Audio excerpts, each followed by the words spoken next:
are now on the record in the case of the State of Iowa versus VanHemert. This is the final day of trial. The time has come for the court to read you the legal instructions that apply in this case. The court attendant is going to hand out copies of the instructions.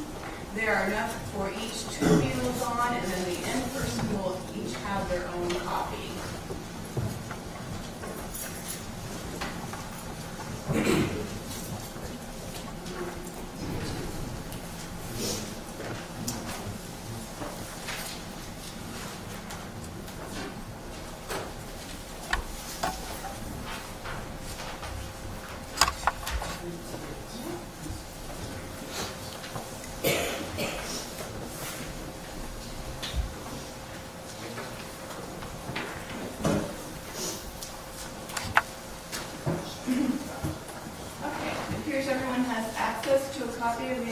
You can read along as I read them to you. Members of the jury, the trial information charges the defendant, Luke Ryan VanHemert, with the crime of murder in the second degree. This charge includes the lesser included offenses of voluntary manslaughter, involuntary manslaughter, and assault causing serious injury. Instruction number 1. The defendant has entered a plea of not guilty. The plea of not guilty is a complete denial of the charges and places the burden on the state to prove guilt beyond a reasonable doubt. Whenever I instruct you the state must prove something, it must be by evidence beyond a reasonable doubt. If the state does not prove the defendant guilty beyond a reasonable doubt, your verdict must be not guilty. Instruction number 2. The trial information is the document that formally charges the defendant with a crime, and is merely the method by which the defendant is brought into court for trial. It is not evidence. Instruction number 3. The defendant is presumed innocent and not guilty.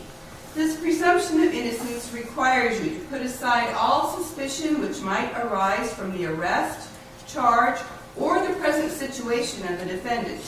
The presumption of innocence remains with the defendant throughout the trial, unless the evidence establishes guilt beyond a reasonable doubt. Instruction number 4. You shall base your verdict only upon the evidence and these instructions. Evidence is, number 1, testimony in person or by deposition. Number 2, exhibits received by the court. You may examine the exhibits closely, but be careful not to alter or destroy them. Number 3, stipulations, which are agreements between the attorneys. Facts may be proved by direct evidence, circumstantial evidence, or a combination of both. Sometimes during a trial, references are made to pretrial statements and reports, witnesses' depositions, or other miscellaneous items. Only those things formally offered and received by the court are available to you during your deliberations. Documents or items read from or referred to which were not offered and received into evidence are not available to you. The following are not evidence. 1. Statements, arguments, questions, and comments by the lawyers. 2. Objections and rulings on objections. 3. Any testimony I told you to disregard. 4. Anything you saw or heard about this case outside the courtroom. Instruction number 5. In considering the evidence, make deductions and reach conclusions according to reason and common sense. Facts may be proved by direct evidence, circumstantial evidence, or both. Direct evidence is evidence from a witness who claims actual knowledge of a fact, such as an eyewitness. Circumstantial evidence is evidence about a chain of facts which show a defendant is guilty or not guilty. The law makes no distinction between direct evidence and circumstantial evidence. Give all the evidence the weight and value you think it is entitled to receive. Instruction number 6. Decide the facts from the evidence. Consider the evidence using your observations, common sense, and experience. Try to reconcile any conflicts in the evidence, but if you cannot, accept the evidence you find more believable. In determining the facts, you may have to decide what testimony you believe. You may believe all, part, or none of any witness's testimony. There are many factors which you may consider in deciding what testimony to believe. For example, 1. whether the testimony is reasonable and consistent with other evidence you believe. 2, whether a witness has made inconsistent statements. 3, the witness's appearance, conduct, age, intelligence, memory, and knowledge of the facts. 4, the witness's interest in the trial, their motive, candor, bias, and prejudice. Instruction number 7. You must determine whether the defendant is guilty or not guilty from the evidence and the law in these instructions. You must consider all of the instructions together. No one instruction includes all of the applicable law. Instruction number 8. Nothing I have said or done during the trial was intended to give any opinion as to the facts, proof, or what your verdict should be. Instruction number 9. The burden is on the state to prove Luke VanHemert guilty beyond a reasonable doubt. A reasonable doubt is one that fairly and naturally arises from the evidence in the case, or from the lack or failure of evidence produced by the state. A reasonable doubt is a doubt based upon reason and common sense, the kind of doubt that would make a reasonable person hesitate to act. Proof beyond a reasonable doubt, therefore, must be proof of such a convincing character that a reasonable person would not hesitate to rely and act upon it. However, proof beyond a reasonable doubt does not mean proof beyond all possible doubt. If, after a full and fair consideration of all of the evidence, you are firmly convinced of the defendant's guilt, then you have no reasonable doubt and you should find the defendant guilty. But if, after a full and fair consideration of all the evidence in the case, or from the lack or failure of evidence produced by the state, you are not firmly convinced of the defendant's guilt, then you have a reasonable doubt, and you should find the defendant not guilty. Instruction number 10. If there is a reasonable doubt as to the degree of the crime, the defendant shall only be convicted of the degree for which there is no reasonable doubt. Instruction number 11. The duty of the jury is to determine if the defendant is guilty or not guilty. In the event of a guilty verdict, you have nothing to do with punishment. Instruction number 12. Where 2 or more alternative theories are presented, or where 2 or more facts would produce the same result, the law does not require each juror to agree as to which theory or fact leads to his or her verdict. It is the verdict itself which must be unanimous, not the theory or facts upon which it is based. Instruction number 13. You have heard evidence claiming witnesses made statements before this trial while not under oath, which were inconsistent with what the witnesses said in this trial. Because the witnesses did not make the earlier statements under oath, you may use them only to help you decide if you believe the witnesses. Decide if the earlier statements were made, and whether they were inconsistent with testimony given at trial. You may disregard all or any part of the testimony if you find the statements were made and they were inconsistent with the testimony given at trial. But you are not required to do so. Do not disregard the testimony if other evidence you believe supports it, or if you believe it for any other reason. Instruction number 14. You have heard evidence claiming that witnesses made statements before this trial, while under oath, which were inconsistent with what the witnesses said in this trial. If you find these statements were made and were inconsistent, then you may consider them as if they were made at this trial. You may also use these statements to help you decide if you believe the witnesses. You may disregard all or any part of the testimony if you find the statements were made and were inconsistent with the testimony given at trial, but you are not required to do so. Do not disregard the trial testimony if other evidence you believe supports it, or you believe it for any other reason. Instruction number 15. You have heard testimony from persons described as experts. Persons who have become experts in a field because of their education and experience may give their opinion on matters in that field and the reasons for their opinion. Consider expert testimony just like any other testimony.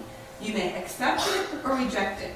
You may give it as much weight as you think it deserves, considering the witness's education and experience, the reasons given for the opinion, and all the other evidence in the case. Instruction number 16. Evidence has been offered to show that the defendant made statements at an earlier time and place. If you find any of the statements were made, then you may consider them as part of the evidence, just as if they had been made at this trial. You may also use these statements to help you decide if you believe the defendant. You may disregard all or any part of the defendant's testimony if you find the statements were made and were inconsistent with the defendant's testimony given at trial, but you are not required to do so. Do not disregard the defendant's testimony if other evidence you believe supports it, or you believe it for any other reason. Instruction number 17. To commit a crime, a person must intend to do an act which is against the law. While it is not necessary that a person knows the act is against the law, it is necessary that the person was aware he or she was doing the act and did it voluntarily, not by mistake or accident. You may, but are not required to, conclude a person intends the natural result of his or her acts. Instruction number 18. The state must prove all of the following elements of murder in the second degree. Number 1.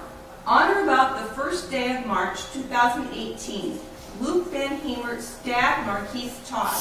Number 2. Marquis Todd died as a result of being stabbed by the defendant. Number 3. The defendant acted with malice aforethought. Number 4. The defendant's acts were not justified. If the state has proved all of the elements beyond a reasonable doubt, then the defendant is guilty of murder in the second degree. If the state has failed to prove any one of the elements, the defendant is not guilty of murder in the second degree, and you will then consider the charge of voluntary manslaughter, explained in instruction number 24. Instruction number 19. Murder in the second degree does not require a specific intent to kill another person. Instruction number 20. Concerning element number 2 of instruction number 18, the wound inflicted by the defendant resulted in the death of Marquis Todd if it caused or directly contributed to Marquis Todd's death. Instruction number 21. Concerning element number 3 of instruction number 18, malice is a state of mind which leads one to intentionally do a wrongful act to the injury of another out of actual hatred or with an evil or unlawful purpose. It may be established by evidence of actual hatred or by proof of a deliberate or fixed intent to do injury. It may be found from the acts and conduct of the defendant and the means used in doing the wrongful and injurious act. Malice requires only such deliberation that would make a person appreciate and understand the nature of the act and its consequences, as distinguished from an act done in the heat of passion. Malice aforethought is a fixed purpose or design to do some physical harm to another, which exists before the act is committed. It does not have to exist for any particular length of time. Instruction number 22. Malice aforethought may be inferred from the defendant's use of a dangerous weapon. Instruction number 23. A dangerous weapon is any device or instrument designed primarily for use in inflicting death or injury, and when used in its designed manner is capable of inflicting death. It is also any sort of instrument or device actually used in such a way as to indicate the user intended to inflict death or serious injury, and when so used is capable of inflicting death. Instruction number 24. The state must prove all of the following elements of voluntary manslaughter. Number 1. On or about the first day of March 2018, Luke VanHemert intentionally stabbed Marquis Todd. Number 2. Marquis Todd died as a result of being stabbed by the defendant. Number 3. This act was done solely by reason of sudden, violent, and irresistible passion resulting from serious provocation. Number 4. The defendant's acts were not justified. If the state has proved all of these elements beyond a reasonable doubt, then the defendant is guilty of voluntary manslaughter. If the state has failed to prove any one of the elements, then the defendant is not guilty of voluntary manslaughter, and you will then consider the charge of involuntary manslaughter, explained in instruction number 26. Instruction number 25. Concerning element number 3 of instruction number 24, a serious provocation is conduct that will cause a reasonable person to have a sudden, violent, and irresistible passion. Passion is not sudden, violent, and irresistible if there is an interval of time during which a reasonable person would, under the circumstances, have time to reflect and bring his passion under control and suppress the impulse to kill. Words alone, however abusive or insulting, cannot be serious provocation. Instruction number 26. The state must prove all of the following elements of involuntary manslaughter. Number 1. On or about the first day of March 2018, Luke VanHemert recklessly committed the crime of assault. Number 2. When the defendant committed the crime, the defendant unintentionally caused the death of Marquis Todd. Number 3. The defendant's acts were not justified. If the state has proved all of the elements, the defendant is guilty of involuntary manslaughter.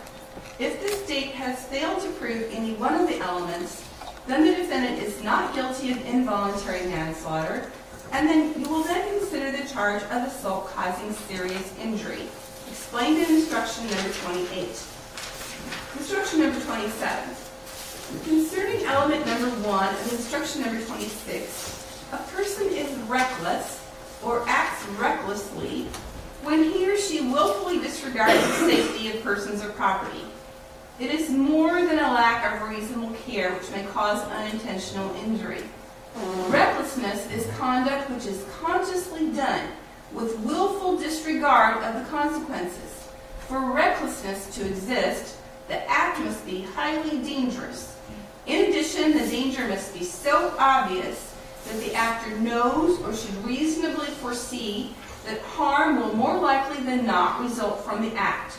Though recklessness is willful, it is not intentional in the sense that harm is intended to result. Instruction number 28. The state must prove all of the following elements of assault causing serious injury. Number 1. On or about the first day of March 2018, the defendant did an act which was specifically intended to cause pain or injury to Marquis Todd. Number 2. The defendant had the apparent ability to do the act. Number 3. The defendant's act caused a serious injury to Marquis Todd as defined in instruction number 31. Number 4. The defendant's acts were not justified. If the state has proved all of the elements, the defendant is guilty of assault causing serious injury. If the state has failed to prove any one of the elements, then the defendant is not guilty. Instruction number 29. Concerning element number 1 of instruction number 28, specific intent means not only being aware of doing an act and doing it voluntarily, but in addition doing it with a specific purpose in mind. Because determining the defendant's specific intent requires you to decide what he was thinking when an act was done, it is seldom capable of direct proof. Therefore, you should consider the facts and circumstances surrounding the act to determine the defendant's specific intent. You may, but are not required to, conclude a person intends the natural results of his acts. Instruction number 30. An assault is committed when a person does an act which is meant to cause pain or injury, or result in physical contact which would be insulting or offensive, or place another person in fear of immediate physical contact which will be painful, injurious, insulting, or offensive to another person, when coupled with apparent ability to do the act. Instruction number 31.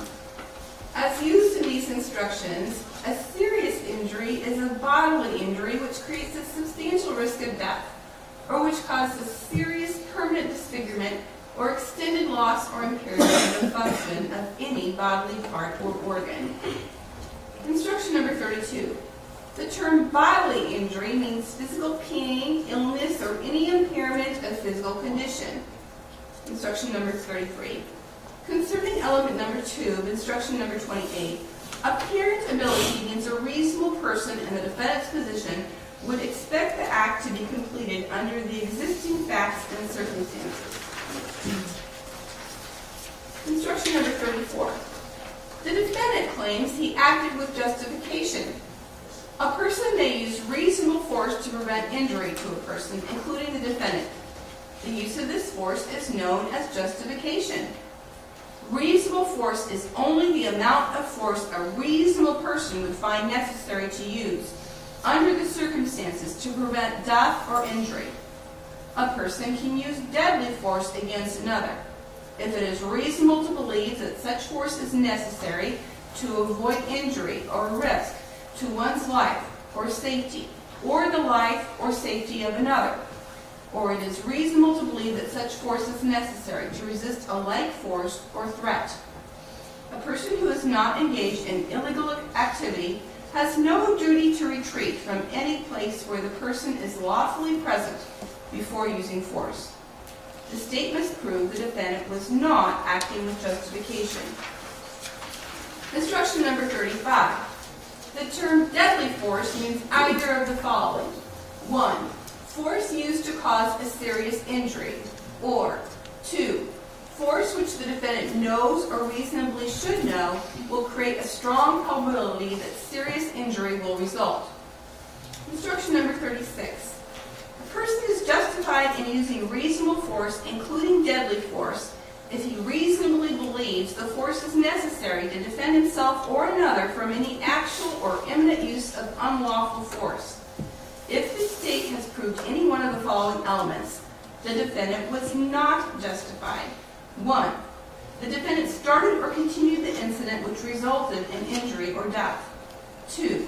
The defendant provoked the use of force against himself with the intent to use such force as an excuse to inflict injury on another person. 3. The defendant did not believe he was in imminent danger of death or injury, and the use of force was not necessary to save him. 4. The defendant did not have reasonable grounds for the belief. 5. The force used by the defendant was unreasonable. Instruction number 37. Concerning element number 1 of instruction number 36, though a person who provokes the use of force against himself is not justified, there is an exception. If the defendant provoked the use of force, but Marquis Todd used force greatly disproportionate to the provocation, and it was so great that the defendant reasonably believed he was in imminent danger of death or injury, he's not considered to have provoked the incident, and his acts would be justified. Instruction number 38.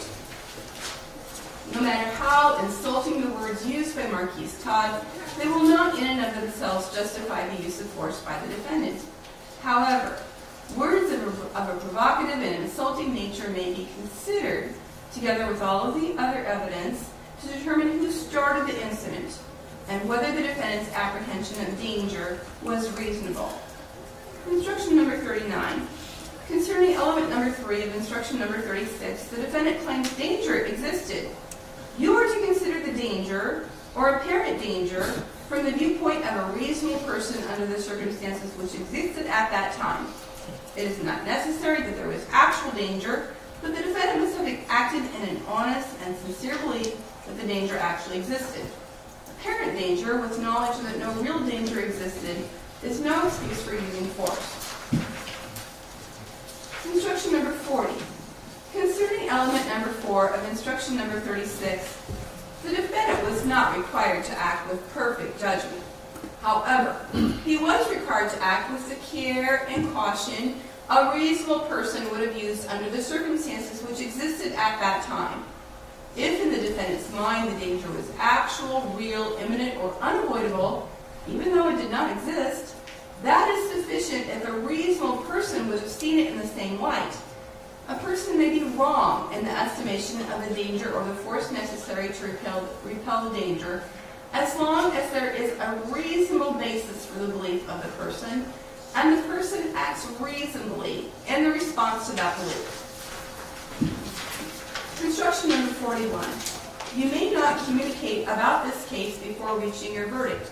This includes cell phones, electronic media such as text messages, Facebook, MySpace, LinkedIn, YouTube, Twitter, email, etc. Do not do any research or make any investigation about this case on your own.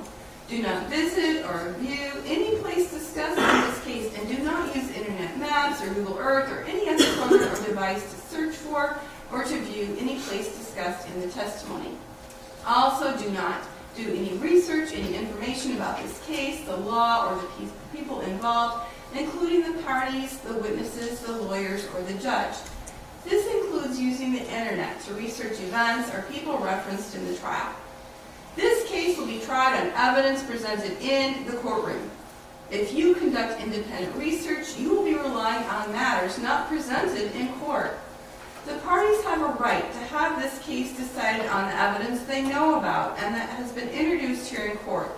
If you do some research or investigation or experiment that we do not know about, then your verdict may be influenced by inaccurate, incomplete, or misleading information that has not been tested by the trial process, including the oath to tell the truth and by cross-examination. All of the parties are entitled to a fair trial, rendered by an impartial jury, and you must conduct yourself so as to maintain the integrity of the trial process.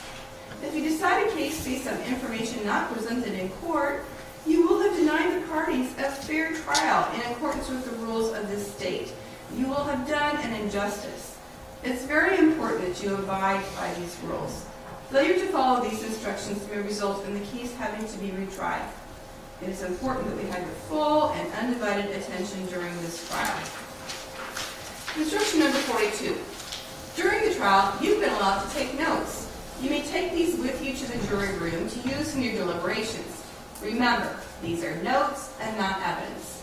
Generally, they reflect the recollection or impressions of the evidence as viewed by the person taking them, and may be inaccurate or incomplete.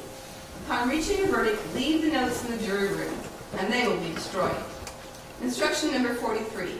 Smoking is prohibited in the jury room during deliberations. If a juror feels it necessary to smoke, the juror must leave the jury room and smoke in an area designated by the court attendant. During this juror's absence, the jury may not continue to deliberate, as all jurors must be present during deliberations. Instruction number 44. When you begin your deliberations, you should select a presiding juror. He or she shall see that your deliberations are carried on in an orderly manner, that the issues are fully and freely discussed, and that every juror is given an opportunity to express his or her views. In order to return a verdict, each juror must agree to it. Your verdict must be unanimous. It is your duty as jurors to consult with one another and reach an agreement, if you can do so without compromising your individual judgment. Each of you must decide the case for yourself, but do so only after an impartial consideration of the evidence with the other jurors. During your deliberations, do not hesitate to re-examine your view and change your opinion if convinced it is wrong. But do not change your opinion as to the weight or effect of the evidence just because it is the opinion of the other jurors, or for the mere purpose of returning a verdict. Remember, you are judges of the facts. Your sole duty is to find the truth and do justice. Instruction number 45. Occasionally, after a jury retires to the jury room, the members have questions. Usually, questions about instructions can be answered by carefully rereading them. One question sometimes asked relates to whether or not the jurors can obtain a copy of the transcript of the testimony. You must rely upon your memory of the evidence, as there is no transcript available. If, however, any of you feel it necessary to ask any question, you must do so in writing and deliver the question to the court attendant. I cannot communicate with you without first discussing your question and potential answer with the parties and lawyers. This process naturally takes considerable time before I can reply. Keep the written question and response and return it to the court with the verdict. Instruction number 46. You have received 5 verdict forms. You must use only one verdict form. Your verdict must be unanimous. That is a single verdict to which you all can agree. When you agree upon the verdict and the presiding juror has signed the verdict form, please notify the court attendant. That concludes the reading of the legal instructions which apply in this case.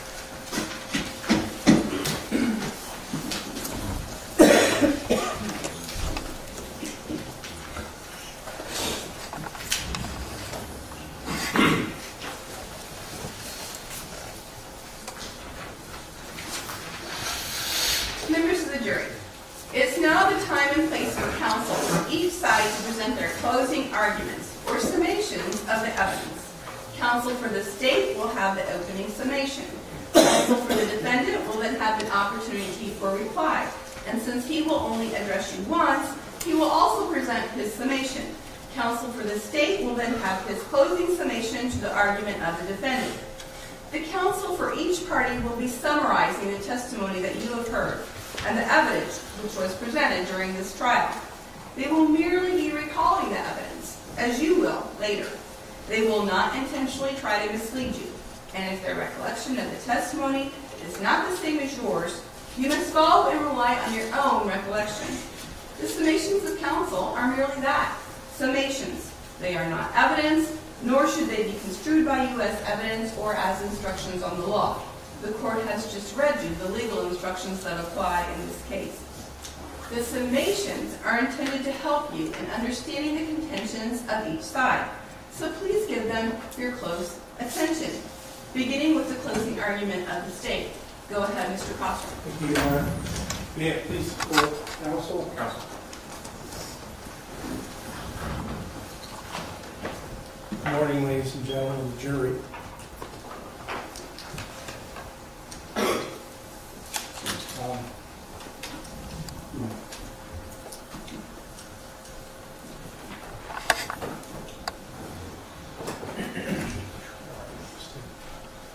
I think you're using the screens changed what's advancing. Don't duplicate the screens.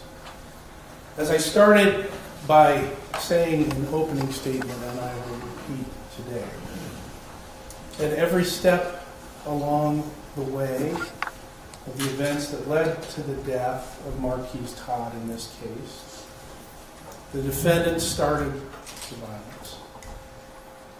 And at every step along the way, the defendant's use of violence escalated. And at the end, the defendant's use of violence was the ultimate use of violence, which ended Marquis Todd's life. And at each of those steps along the way, his use of force, his use of violence was unreasonable. You all know by now that this case is about whether the defendant's use of force was justified, whether it was reasonable. But the state has the burden of proving the elements of this case beyond a reasonable doubt. And they include, as the court has instructed you with respect to murder in the second degree, a number of elements that I'll have to cover with you. Before I go into some of the facts of the case, I want to just go over what your job is along the way. We've been told this repeatedly, but I'd like to emphasize on this. First of all, it's your job to pass judgment on the evidence in this case, not on the people involved, not on whether this is a good person, a bad person. To some extent, you may have to decide whether you're going to believe some of the witnesses of the defendant who have testified. But that's not a judgment in the sense of deciding who's good and bad. Your job is to assess the evidence in this case, and then to determine whether all of the evidence in this case have been proven by the state's evidence and all the evidence in this case. And then finally, and maybe most importantly, you have been charged and empowered to seek the truth and then to do justice. You all are truth seekers. You're not on any side in this case, as people think attorneys are and parties are in litigation. You are impartial judges, and your ultimate job is to seek the truth, not doubts, and then to render judgment, justice with your verdict. So you are truth seekers, not doubt seekers. So if you get back there and you're saying, well, let's go looking for what doubts we have, you're on the wrong track. The evidence may or may not prove the defendant's guilt, but what you're after is the truth, not, let's see what all the doubts are in this case. And that's very important. This is the yardstick. This is part of the judge's instruction on what proof beyond a reasonable doubt means. This is not the full instruction.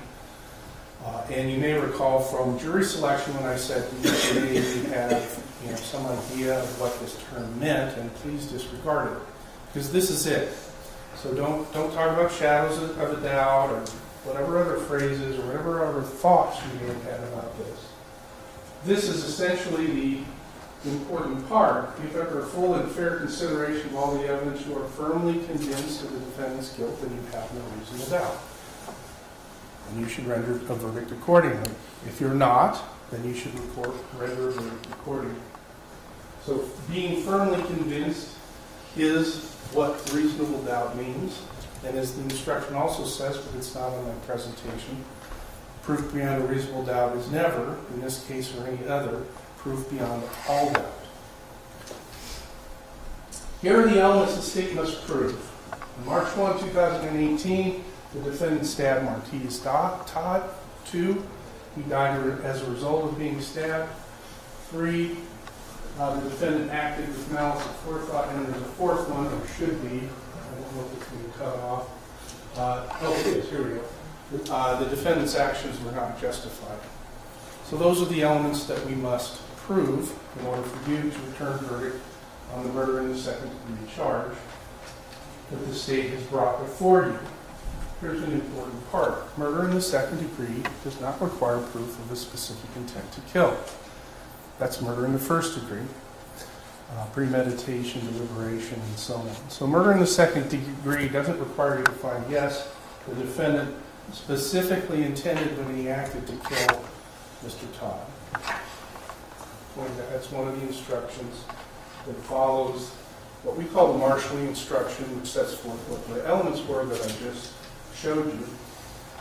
I want to spend just a minute talking about these are sort of the introductory comments that I have, lesser included offenses. In this case, those happen to be voluntary manslaughter, involuntary manslaughter, and assault causing serious injury. The way it works, and you'll see it from the structure of the instructions, is that you start with the principal charge, murder in the second degree. If the state has proven each and every one of those elements, you're done. You needn't proceed, understand, read, or do anything else about the other lesser included offenses. It's also important for you to understand, therefore, that your process is not to get out the 4 charges and say, which one does this case sound most like? Because the reason they're called lesser included offenses is because when one commits a murder in the second degree, of necessity you also commit each of the lesser offenses. They are included within. So it's not a sounds like, seems best as situation. It's a ladder. And you start at the top, and if it's proved, you're done. If it's not, then and only then do you move down to the other lesser offenses. So, let's start with the 3 elements of murder in the second degree. The stabbing. Did the defendant stab Marquis Todd with a knife? And of course, as we all know, he initially denied having done so. While not necessarily important to your ultimate decision, his denial led to a great deal of investigating as to who actually did this. And you learned by the defendant's testimony at the exact same time that I learned from the defendant's testimony that he in fact had stabbed the defendant, Mr. Todd. I'll discuss the issue of self-defense later. Essentially, this element, now that the defendant has admitted it here in court, is uncontested. I mention it because it's still my burden. That's why I'm spending any time talking about it at all. The second element is, did Marquis Todd die as a result of being stabbed? Again, essentially uncontested. Nobody's going to say, well, he died from a heart attack or he died from something else. Our burden, and yet there's no doubt in this evidence that that is why and how Marquis Todd died. The third element is malice aforethought. And you'll have the instruction on Malice Aforethought, and it's longer than this. But one of the key parts of it is, it's a state of mind element. What was the defendant's state of mind at the time that he killed Mr. Todd? And it is one which leads a person to do a wrongful action out of actual hatred or with an evil or unlawful purpose. It is a fixed purpose to do harm to another that exists before the action was taken. It can't be, oh, I hate you after I've already stabbed Mr. Todd. It has to be something that happened beforehand. So this element is important for us to go through what the evidence of whether the defendant had malice, whether he had a fixed purpose to do harm to Mr. Todd before he acted, before he stabbed Mr. Todd in the heart. And one of the instructions that the judge gave you says that any person, including the defendant in this case, can be inferred to have had a fixed purpose to do harm, to have had malice from his or her use of a deadly weapon, for what I hope is the obvious reason that when one uses something like a knife or a gun or other obviously dangerous item like that in a violent way against another person, that tells us something about what was going on in their mind. Whether there was an intent to do harm is the question. What is the element, what are the pieces of evidence which support a finding that the defendant in fact acted with malice? Well, we all know that this whole thing started with a car accident. Happens every day. Nobody contends that anybody had malice in causing the accident on either side. But that's where we begin. However, we immediately see the defendant's visceral and violent reaction, which was unreasonable. He and Elijah Marcus got out of the car, approached Mr. Donaldson's car, thumped his foot, screamed, cussed to such an extent and so aggressively that Mr. Donaldson had to escape by driving backwards away from the scene. People don't drive quickly backwards away from the scene because they are engaged in what the defense would like to call now a hit and run. I may discuss that phrase, and we've heard evidence about that phrase as we go. But the only hitting that caused Mr. Donaldson to run that way had nothing to do with the cars. It had to do with the defendant's and Mr. Marcus's actions toward Mr. Donaldson following that everyday collision.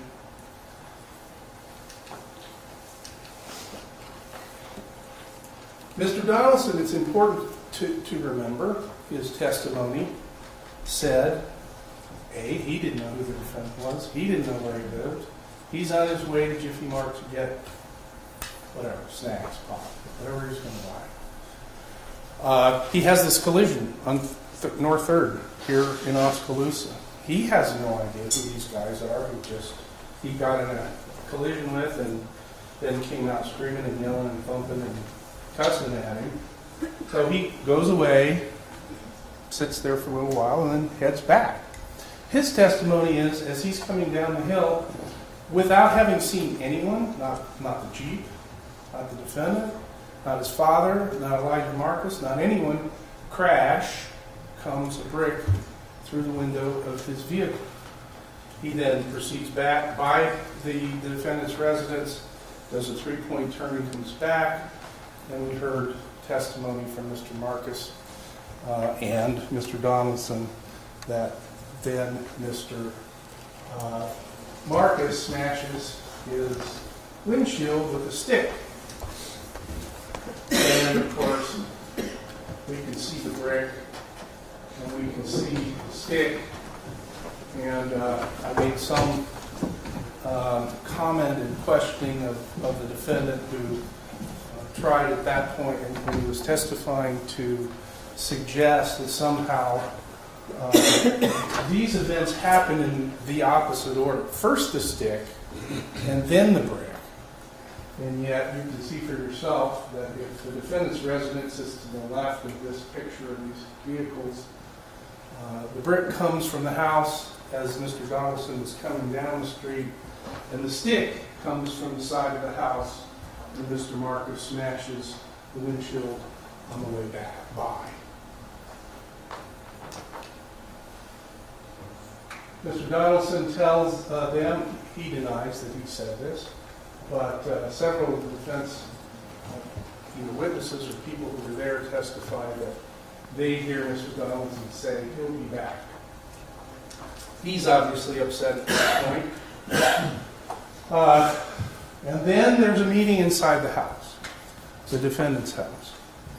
The defendant, his father, Mr. Marcus, Mr. Barry, and the defendant's stepmother and his girlfriend are all inside the house. There's a discussion, and there's some decisions that are made. First and foremost, we're not going to call the police. The defendant is heard to say, I'll handle it, or will handle it. That he's going to ready up. He goes up the stairs, from which we can infer he harms himself, and also collects up the paraphernalia in the house, because the defendant thinks at that point that the police will be coming away anyway after what he had done, and after he does what he's getting ready to do. All right. Now, the defense and some of its witnesses have suggested that this inside meeting happened after this crash before the three, Mr. Marcus, Mr. Allen, and Mr. Donaldson, not Mr. Marcus, Mr. Todd, Mr. Allen, and Mr. Donaldson came back. Now, why would they do that? Because they want to shift this meeting to earlier. So spend some time thinking, they want to call this collision that happened a hit and run. In the traditional sense, meaning some bad person hit my car and now has run away. And yet they want you to believe that they believed that Mr. Donaldson, as the hit and runner, would be calling the police at that point. Now, ask yourself, does that make any sense? If it had been a hit and run, which it wasn't, does anybody reasonably expect that the person that just hit them and ran away is then first going to call the police and then go back to the property with his friends? I just committed a hit and run, and I'm headed back to the house with my friends. Police, would you please come on out?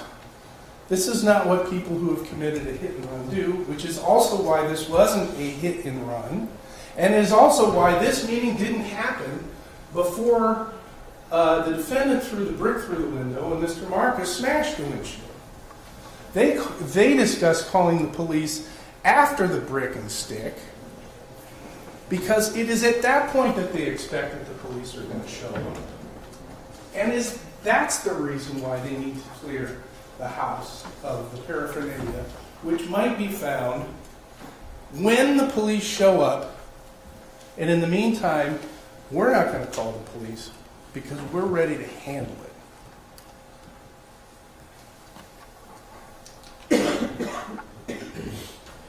So what was the defendant's state of mind before? Again, Malice Aforethought is the state of mind to do a fixed purpose to do injury before he uses deadly force. I'm ready with my deadly weapon.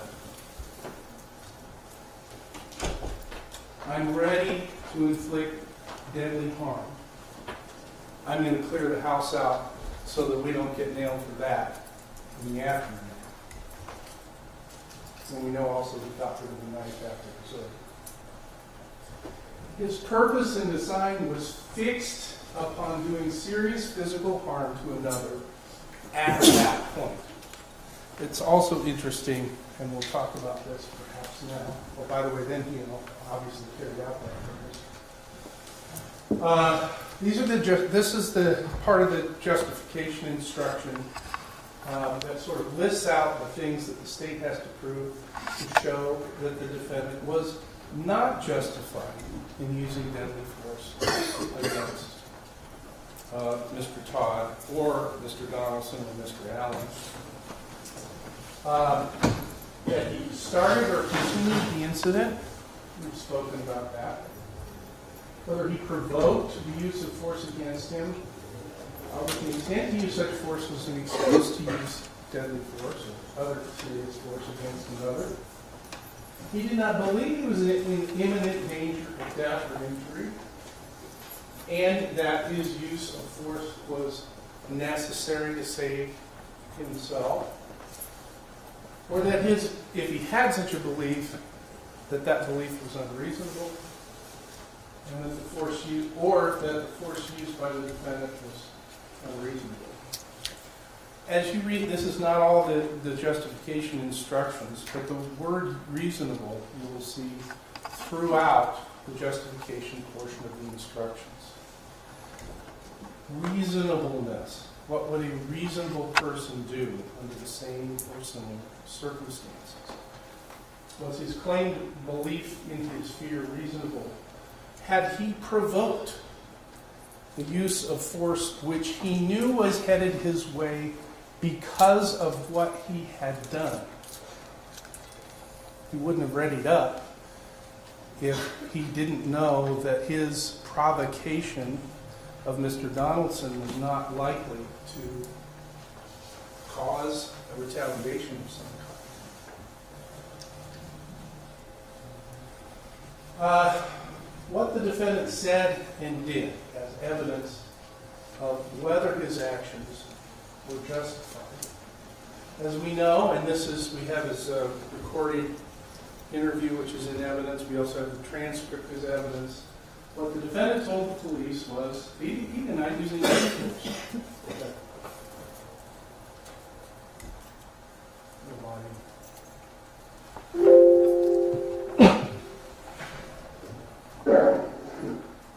Did you any punches in on the bed as hit me or not at all? I just tried taking the wood and worked it. You use any force at all against this person? Nope. I just tried to take him down. That's it. This is an essential statement that the defendant made to the police about his father. Anyone attack your father? Because it sounded as though the reason why he ultimately acted was because he saw Mr. Todd moving toward his father.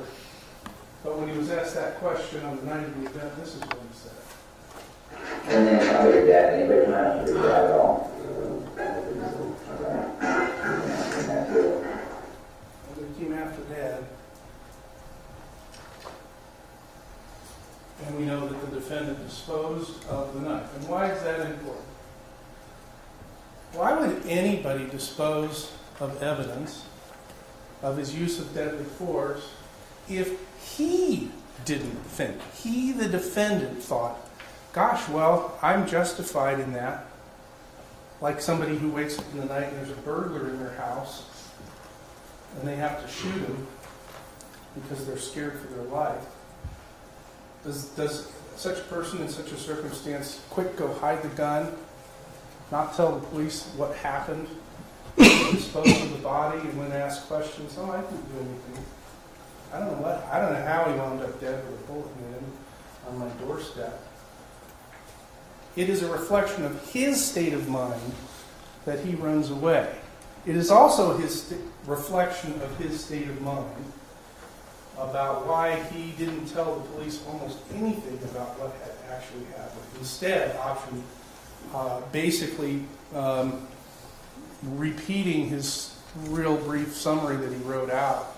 Well, this guy did a hit and run against me, and then he came back, and I tried to tackle a guy, and then they laughed, and I basically didn't know what happened. Those statements are reflective of what the defendant thought about the reasonableness of what he had done in using deadly force against Marquis Todd. And of course, he didn't say a peep about anything he'd done to provoke Mr. Todd from being there in the first place, or Mr. Donaldson, or Mr. Allen. Not a word.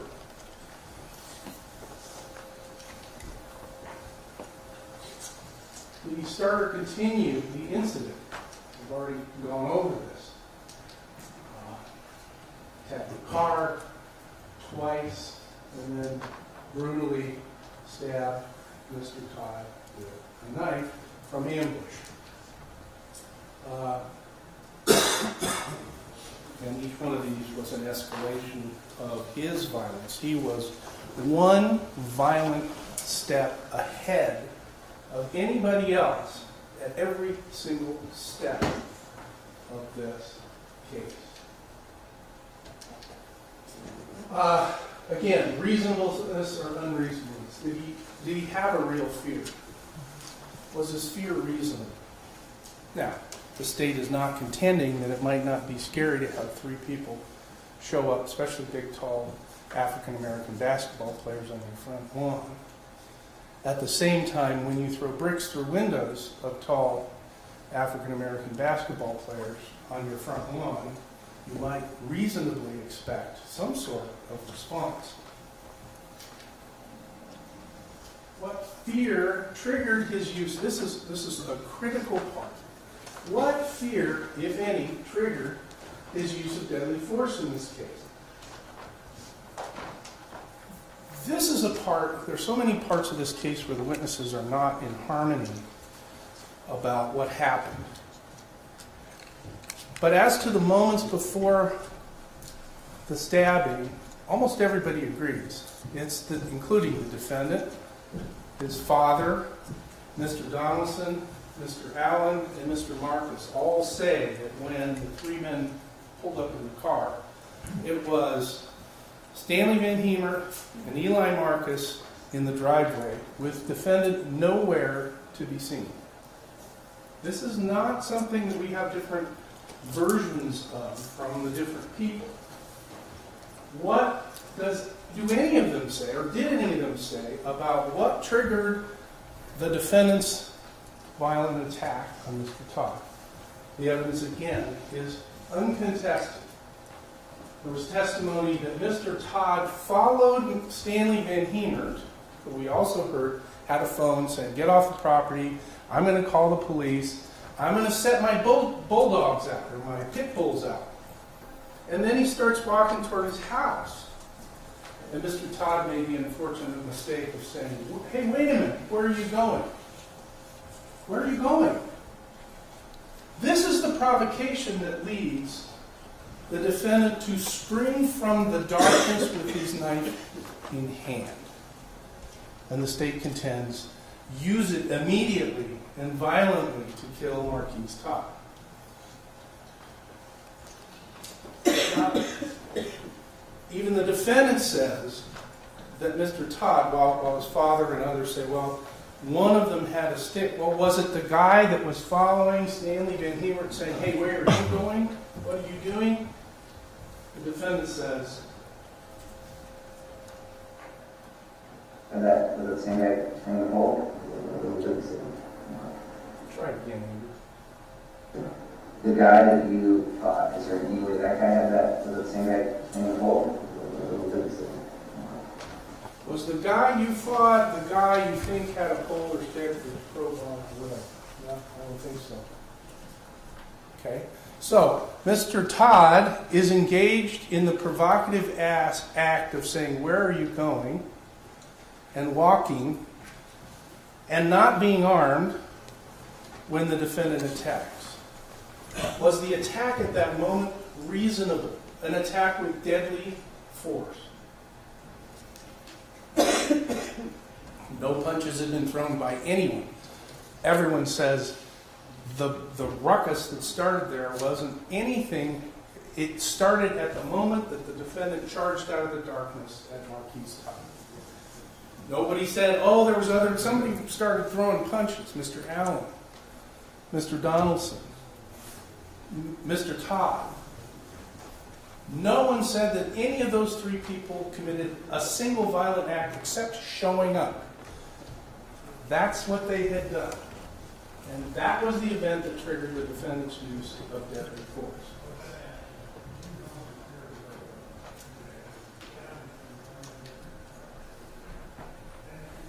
The defendant stated that the last fight was when he came out of nowhere with a knife. Did the defendant act because he was afraid of what was actually happening at that moment? Or did the defendant act because he had a fixed purpose to do harm if these people showed up at all? He was ready and armed and waiting to use deadly force, which basically at the act of walking caused him to use deadly force. And all of that had been provoked by his prior violent acts. The defendant's version of the stabbing is worthy of your careful consideration and comparison to reality. Comparison to whether any of you thinks it's even possible that it could have happened the way the defendant now describes and first described as having happened in this chair. Not on the night of the event. Years later, while they're sitting here charged with this crime. By the way, you're entitled to consider motive for all witnesses. Motive? Whose side are they on? Do they have a side? Are they neutral? Are they biased? Do they have an interest in the outcome of the case? Those are reasonable things that one of the instructors says that you're entitled to consider. When somebody gets on the stand and testifies, do we believe him? Do we not believe him? What should we consider? Whose side is he on? What's his interest in the case? Right? That's also natural for people in trying to assess what somebody says, anybody says. Does it make any sense? Is it reasonable to believe? By the way, we're never going to know what Marquis Todd's side is to this story because he can no longer speak for himself. He's the absent person whose version of events we'll never hear. All right, so here's the house, the driveway, as we know, and the defendant, according to his father and Mr. Donaldson, Mr. Donaldson came from the left side or the south side of the house.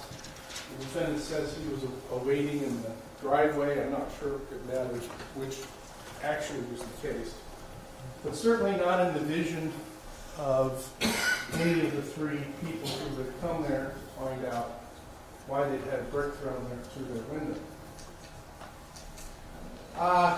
Stanley VanHemert testified that the defendant comes from the south, out of nowhere. So did Donaldson. And then, really importantly, told the police and testified here under oath that interaction between the defendant and Mr. Todd was over almost as soon as it started. This was not something that went on and on and on, scuffled around, fell down, got up, and screaming and yelling, according to the defendant's own father. This altercation was over before it started. There's only one explanation of how that altercation with the defendant, being his height, could have ended that altercation so quickly with 6 foot, whatever he was, Mr. Todd, with a knife. The defendant now says that he goes low and tries to tackle Mr. Todd. He also said that at the beginning, I tried to tackle him. That's convenient, isn't it? If I go low and try to tackle Mr. Todd, then I can't have been coming high with a knife to stab him through the arm, cut the top of his arm and to go all the way through his breastbone straight into his heart, like that, out of the dark. So what did I do? I went low. I didn't go up where there was injuries and death. I went low. He then said he was on the ground, face down, with Mr. Todd on top of him, getting beaten. Now we know he had some injuries, no question about that. We also know from the evidence in this case that a person who's stabbed through the heart doesn't immediately, like on television, just go and fall down dead. It takes a while for the body to stop getting the blood that is no longer pumping. And we heard evidence that he basically made it after he was stabbed all the way to the curb before he collapsed. So, was he throwing some punches after being attacked with this knife? Yes. What does Mr. Todd say that ends this thing? I'm tased, I'm tased. What is Mr. Allen and Mr. Donaldson's response? They're over on the other side in the driveway with Mr. Marcus. Were they there to kill? To hurt? Do they never mind the fact that their friend says I'm tased and continue to beat the you-know-what out of Mr. Marcus? No. They go over, they help him, he collapses, and they leave. From this ground position, the defendant, who didn't have his knife out already, while supposedly being beaten on the ground with this 6'8", 6'6", 6'10" person on top of him, hitting him, manages to get his knife out of his pocket, open his knife, and then kill him like this?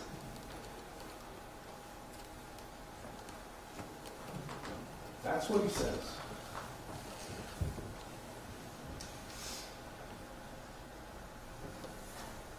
And that all had to happen within Mr. VanHemert's time frame of it having been over before it started. You're the judges of the believability of the evidence and of the witnesses, and whether it makes any darn sense. Reality cannot be suspended for you, unfortunately. You'll have to decide whether this story jives at all with reality. Is this story the truth, which is your job to see? Is it consistent with the other evidence in this case? Is it even plausible? Or is the truth that the defendant sprang from darkness, armed with a knife, fixed upon doing deadly harm to one of these people? You are the judges of the facts. You decide whether the defendant had malice in his heart. You decide whether the defendant's actions were reasonable, necessary, justified under the law and the facts of this case. Did Marquis Todd need to die that night? Was the defendant justified in taking his life without warning, following all the things that he had done to provoke the situation?